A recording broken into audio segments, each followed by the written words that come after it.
Education is not the filling of a pot, but the lighting of a fire. W.B. Yeats. A very warm welcome to English Gate.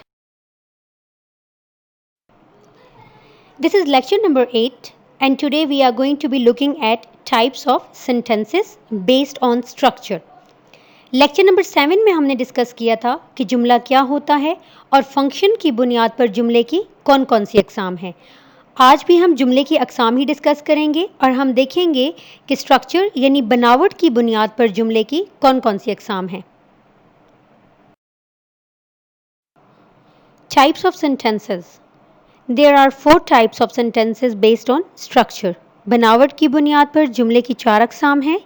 Simple sentences, compound sentences, complex sentences, compound complex sentences. Simple sentences. सबसे पहले discuss करते हैं कि simple जुमले क्या होते हैं। It has one independent clause. एक सिंपल सेंटेंस में एक ही इंडिपेंडेंट क्लॉज इस्तेमाल की जाती है। इंडिपेंडेंट क्लॉज एक खुद मुख्तार क्लॉज होती है जिसे अपनी एग्जिस्टेंस के लिए किसी और ग्रुप ऑफ वर्ड्स की ज़रूरत नहीं होती। ये खुद ही हमें पूरा मानी कन्वे कर रही होती है। It is a complete thought. ये एक मुकम्मल सोच होती है। हमारे दिमाग में उभरने वाली एक मुकम्मल सोच का इजहार हम एक सिंपल सेंटेंस के ज़रिए करते हैं। It has a subject and a verb और अ वर्ब फ्रेज। इसमें एक सब्जेक्ट और एक वर्ब इस्तेमाल होता है या एक वर्ब फ्रेज इस्तेमाल होती है जो कि वर्ब के तौर पर एक्ट कर रही होती है। Sometimes we use compound noun और compound verb in simple sentences. बाज़ औक़ात हम एक सिंपल सेंटेंस में एक से ज़्यादा नाउन इस्तेमाल करते हैं जिनका एक काम करना बताया जाता है, या एक से ज़्यादा वर्ब इस्तेमाल करते हैं कि एक नाउन एक वक्त में एक से ज़्यादा काम कर रहा है। Simple sentence is also called an independent clause. अब एक इंडिपेंडेंट क्लॉज वो क्लॉज होती है जो खुद से एग्जिस्ट कर सकती है, लिहाजा सिंपल सेंटेंस का दूसरा नाम इंडिपेंडेंट क्लॉज रखा गया है।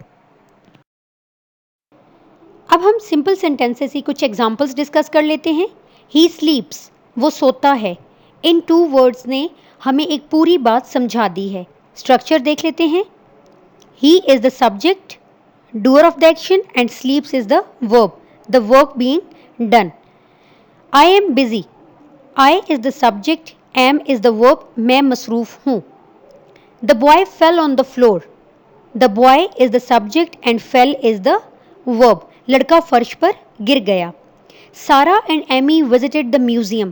Now if you notice here we have used 2 nouns, Sarah and Amy. तो ये यहाँ पर क्या हो गए हैं? कंपाउंड नाउन बन गए हैं। और इस सेंटेंस में वर्ब क्या है? विजिटेड। सारा और एमी म्यूजियम गई। The baby fail and hit his head. अब यहाँ पर फेल और हिट 2 वर्ब्स इस्तेमाल हुई हैं, तो ये यहाँ पर क्या हो जाएंगे? Compound verb. The baby is the subject of this sentence and fell and hit both are compound verbs. So in simple sentences के ज़रिए हमने देखा कि एक सिंगल क्लॉज पूरा मीनिंग कन्वे कर रही है। इनमें कोई भी ऐसी एग्जाम्पल नहीं है जहां एक से ज़्यादा इंडिपेंडेंट क्लॉज इस्तेमाल की गई हो। अब हम डिस्कस करते हैं कि कंपाउंड सेंटेंसेस क्या होते हैं। इट हैज़ 2 और मोर इंडिपेंडेंट क्लॉजेस, यानी एक कंपाउंड सेंटेंस में 2 या 2 से ज़्यादा इंडिपेंडेंट क्लॉजेस इस्तेमाल की जाती हैं। These clauses are joined by coordinating conjunctions, और इन क्लॉजेस को हम जिन कनेक्टिंग वर्ड्स के ज़रिए जोड़ते हैं उन्हें कोऑर्डिनेटिंग कंजंक्शंस कहा जाता है। These clauses have relation between them. Compound sentences में जो क्लॉजेज हम इस्तेमाल करते हैं उनमें होने वाली बात का एक दूसरे से ताल्लुक़ होना ज़रूरी होता है। 2 डिफरेंट कॉन्टेक्स्ट में इस्तेमाल होने वाली क्लॉजेज को हम यहाँ पर जोड़ नहीं सकते। We put a comma after first independent clause, then conjunction and then second clause. अब इसका स्ट्रक्चर क्या होता है कि हम सबसे पहले पहली इंडिपेंडेंट क्लॉज लिखते हैं, उसके एंड पर हम कॉमा लगाते हैं, कॉमा के बाद हम कंजंक्शन ऐड करते हैं और उसके बाद हम सेकेंड क्लॉज लिखते हैं। Sometimes we join them by using semicolon. बाज़ औक़ात कोऑर्डिनेटिंग कंजंक्शन की जगह हम सेमीकोलन का इस्तेमाल भी करते हैं ताकि हम 2 इंडिपेंडेंट क्लॉजेस को कंपाउंड सेंटेंस बना सकें। एग्जाम्पल्स देखते हैं। Sam was ill, she couldn't attend the function. यहाँ पे ये 2 इंडिपेंडेंट क्लॉजेज हैं जो अकेले एग्जिस्ट कर रही हैं। इनको कंपाउंड सेंटेंस किस तरह बनाएंगे? Sam was ill, comma, so she couldn't attend the function. Sam was ill first independent clause थी, इसके बाद हमने कॉमा लगाया, कॉमा के बाद हमने कंजंक्शन लगाई सो और उसके बाद हमने सेकंड इंडिपेंडेंट क्लॉज अटैच की। तो ये हमारे पास इस तरह एक कंपाउंड सेंटेंस बन चुका है। She is poor, she is happy, again two independent clauses. अब ये कंपाउंड सेंटेंस किस तरह बनेंगी? She is poor comma but she is happy. But यहाँ पे क्या है? एक कोऑर्डिनेटिंग कंजंक्शन है। I like tea, he likes coffee. I like tea, comma, and he likes coffee. अब यहाँ पे so, but, and तीनों कोऑर्डिनेटिंग कंजंक्शंस हैं जो दो डिफरेंट इंडिपेंडेंट क्लॉजेस को जोड़ के एक कंपाउंड सेंटेंस बना रही हैं। Ali was overjoyed. He bought a new laptop.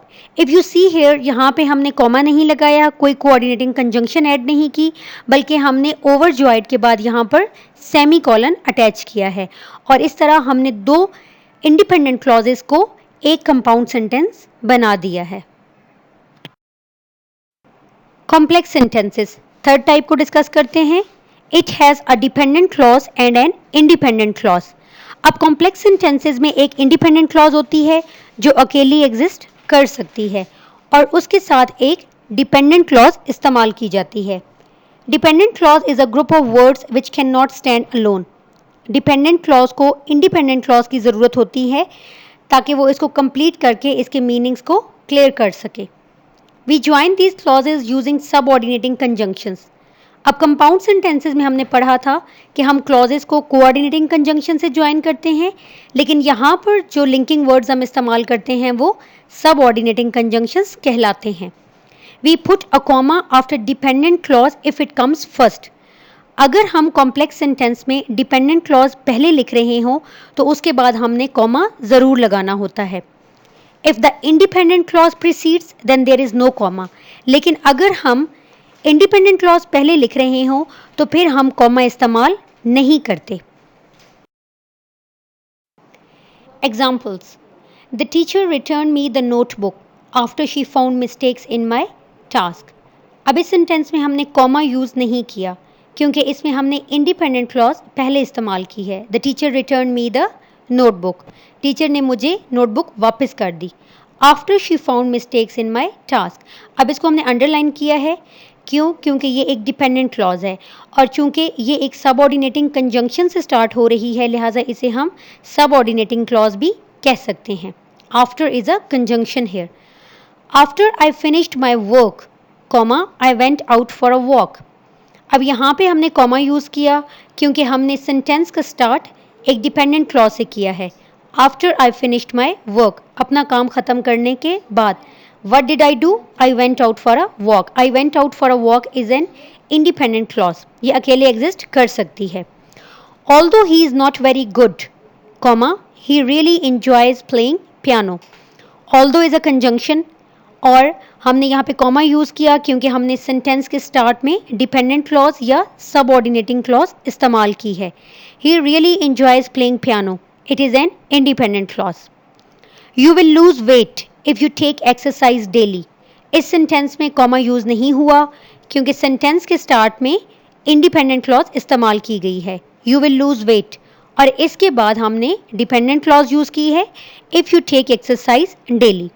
अब इन चारों एग्जाम्पल्स में डिपेंडेंट क्लॉजेस को हमने अंडरलाइन किया है ताकि ये क्लियर हो सके कि सेंटेंस के स्टार्ट में जब डिपेंडेंट क्लॉज यूज़ हुई तो स्ट्रक्चर क्या था और जब वो सेंटेंस के एंड पर यूज़ हुई तो स्ट्रक्चर क्या था। Compound complex sentences. अब हम लास्ट टाइप को डिस्कस करते हैं। It has 2 or more independent clauses and 1 or more dependent clauses. अब इन सेंटेंसेस में हम 2 या 2 से ज़्यादा इंडिपेंडेंट क्लॉजेस इस्तेमाल करते हैं और 1 या 1 से ज़्यादा डिपेंडेंट क्लॉजेस इस्तेमाल करते हैं। It's a combination of compound and complex sentences. इनके नाम से ही जाहिर है कि इनमें कंपाउंड सेंटेंस भी यूज़ हो रहा है और कॉम्प्लेक्स सेंटेंस भी यूज़ हो रहा होगा।